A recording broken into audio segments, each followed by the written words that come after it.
मैं लंका की उस रणभूमि पर खड़ा था जहां धरती लाल हो चुकी थी और हवा में धूल के साथ युद्ध की गर्जना गूंज रही थी। मैं एक वानर सेना का हिस्सा था जो अपने परम प्रभु राम के साथ खड़ी थी। हमारे सामने लंका का महान साम्राज्य था और उसके केंद्र में खड़ा था रावण, 10 सिर और 20 भुजाओं वाला। उसकी शक्ति ने हमें कई बार भयभीत किया, लेकिन हमारे हृदय में राम का नाम था और यही हमारी सबसे बड़ी शक्ति थी। युद्ध कई दिनों से चल रहा था। हमने रावण के सबसे शक्तिशाली योद्धाओं को परास्त किया था। मेघनाद और कुंभकर्ण जैसे महारथी भी हमारे सामने टिक नहीं पाए थे। मैंने अपनी आंखों से अंगद को रावण के दरबार में जाते और उसे चुनौती देते देखा था। मैंने जामवंत के शौर्य को महसूस किया था, जिसने अपनी बुद्धि से रावण की सेना को चौंका दिया था। और फिर थे हमारे महाबली हनुमान, जो अकेले ही लंका में आग लगाकर आए थे। उनकी शक्ति का कोई मुकाबला नहीं था। वह जब गरजते तो लंका के किले भी कांप उठते। वह बड़े बड़े पर्वत उठाकर रावण की सेना पर फेंकते और उनकी एक ही गर्जना से दुश्मन के हौसले पस्त हो जाते। आज का दिन निर्णायक था। रावण अपनी पूरी शक्ति के साथ युद्ध भूमि में आया था। उसके रथ से एक एक करके बाणों की वर्षा हो रही थी और उसकी दहाड़ से आकाश भी कांप रहा था।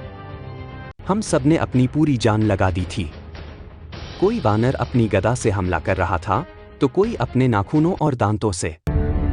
लेकिन रावण का प्रहार इतना प्रचंड था कि हमारी सेना बिखर रही थी। तब हमारे प्रभु राम आगे बढ़े। उनका शांत, संयमित चेहरा था जिस पर कोई चिंता नहीं थी। उनके हाथ में उनका दिव्य धनुष था और उनकी आंखें रावण पर टिकी थीं। यह सिर्फ दो राजाओं की लड़ाई नहीं थी, यह धर्म और अधर्म का युद्ध था। राम ने एक के बाद एक बाण चलाए जो रावण के सिरों को काट रहे थे। रावण के सिर कटते और फिर तुरंत नए सिर उगाते। यह देखकर हमें निराशा होने लगी। रावण के चेहरे पर एक भयानक मुस्कान थी। वह राम पर हंस रहा था। वह सोच रहा था कि वह अपराजेय है। मैंने देखा, हनुमान प्रभु के पास आए और उन्होंने कुछ कहा। प्रभु ने उनकी बात सुनी और एक गहरी सांस ली। तभी विभीषण, जो रावण का भाई था और अब राम के साथ था, ने राम को रावण की अमरता का रहस्य बताया। रावण ने अपनी अमरता अपनी नाभि में छिपा रखी थी, अमृत से भरी हुई। राम ने एक पल भी बर्बाद नहीं किया। उन्होंने अपने तरकश से एक दिव्य बाण निकाला, ब्रह्मास्त्र। उस बाण में सूर्य का तेज था और पूरी धरती उस बाण की शक्ति से चमक उठी। राम ने धनुष पर प्रत्यंचा चढ़ाई और लक्ष्य साधा। उनका ध्यान सिर्फ एक ही जगह पर था, रावण की नाभि।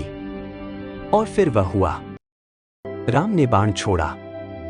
वह बाण वायु से भी तेज गति से रावण की ओर बढ़ा।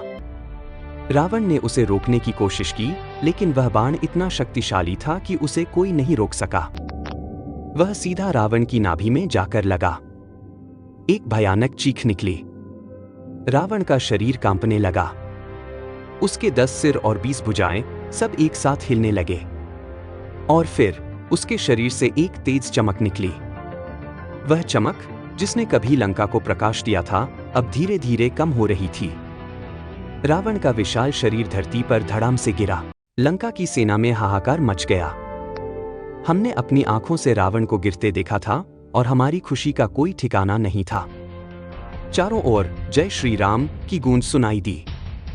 युद्ध समाप्त हो चुका था। हमने अपनी जीत का जश्न मनाया। प्रभु राम ने हमें गले लगाया और हम सभी की आंखों में खुशी के आंसू थे। इसके बाद हम सब अशोक वाटिका की ओर बढ़े। वहां हमारी माता सीता रावण की कैद में थीं। जब हम वहां पहुंचे तो माता सीता को देखकर हम सब भावुक हो गए। राम को देखकर उनकी आंखों में भी आंसू थे।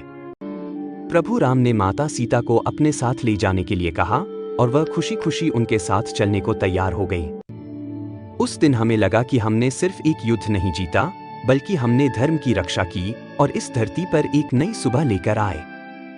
यह कहानी सिर्फ एक लड़ाई की नहीं थी, बल्कि यह विश्वास, शक्ति और त्याग की कहानी थी।